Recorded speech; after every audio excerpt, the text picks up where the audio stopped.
Judge's House by Bram Stoker.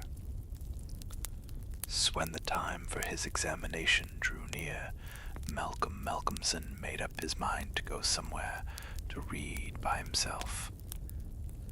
He feared the attractions of the seaside, and also he feared completely rural solitude, for he knew the difficulty of adhering to work in pleasant surroundings.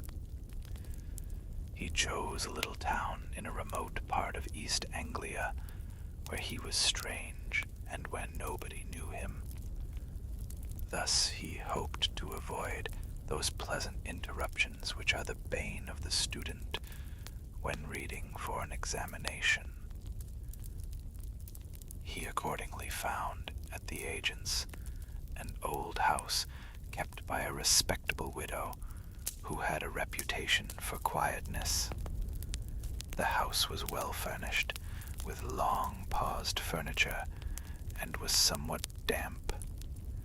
Nevertheless, the price was moderate, and the furniture being all included, Malcolmson thought he had found a good thing.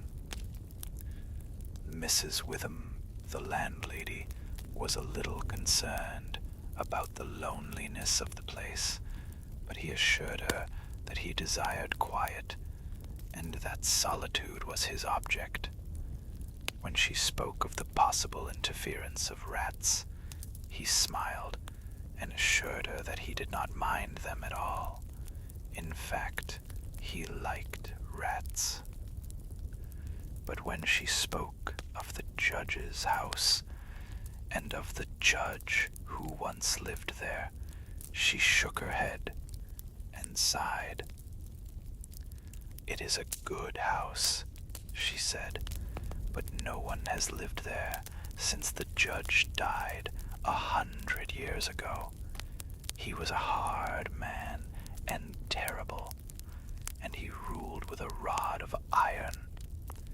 People do say that he is still there, though he is dead this many a year.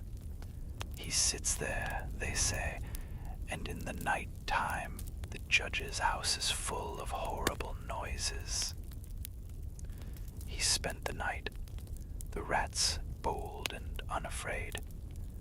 The gloom thickened, the shadows deepened.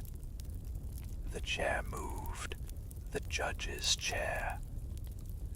And then he saw him, the figure in black, white wig, burning eyes. He felt the rope, the noose, tightening.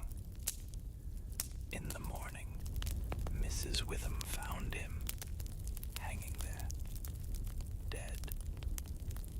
The Bible lay on the floor beneath him, open at the text, "Vengeance is mine, I will repay, saith the Lord."